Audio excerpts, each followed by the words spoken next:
kasih karunia dan damai yang daripada Allah Bapa dan dari anaknya Tuhan Yesus Kristus menyertai kamu sekalian. Amin. Horas Salimanta, setengah 5 menit manangiho Tuhani, yang terambil dari Kisah Para Rasul 20 ayat 24. Tetapi aku tidak menghiraukan nyawaku sedikit pun, asal saja aku dapat mencapai garis akhir dan menyelesaikan pelayanan yang ditugaskan oleh Tuhan Yesus kepadaku untuk memberikan kesaksian tentang Injil kasih karunia Allah. Ketika kita membaca nats ini, kita bisa merasakan satu kasih yang begitu luar biasa dari Paulus kepada Tuhan. Selain itu juga satu tujuan yang sangat jelas dalam hidupnya di dunia ini. Dia hidup bukan untuk dirinya sendiri, bukan untuk mencari kesenangan, kekayaan, atau hal-hal yang biasa dikejar oleh orang-orang di dunia ini.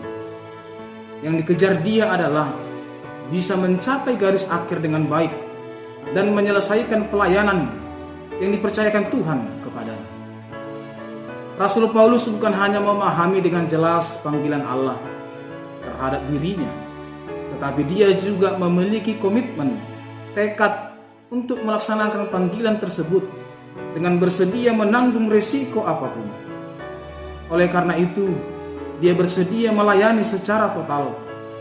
Dia bukan hanya menyerahkan waktunya, pikirannya, tenaganya, masa depannya, bahkan dia bersedia mengorbankan nyawanya sendiri agar panggilan Allah terhadap dirinya itu terlaksana.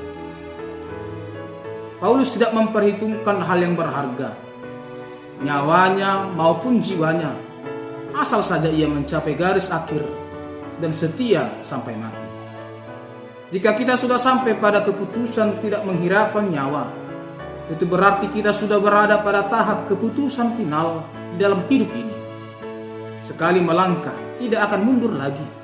Sekali mengikut Yesus, akan tetap mengikut Yesus walau nyawa taruhannya. Itulah yang terjadi dalam hidup Paulus. Kesetiaan akan nampak dengan nyata pada waktu menghadapi ujian. Ketika badai kesulitan dan tantangan datang, maka kesetiaan itu akan diuji. Sebab terkadang manusia hanya setia jika keadaannya baik, enak, serta menyenangkan.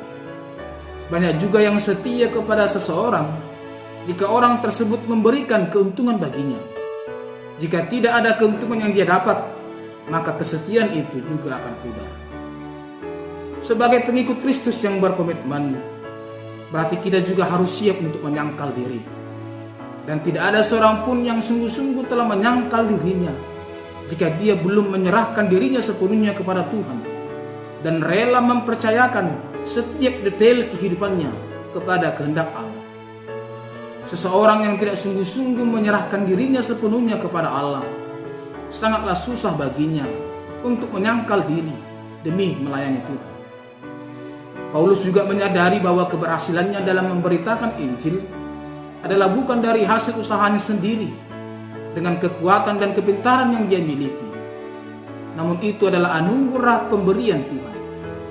Paulus menyadari ketika ia menghadapi berbagai tantangan dan pergumulan, itu semua dapat dilalui hanya oleh karena Allah yang menguatkan dan menaklukkan semua itu.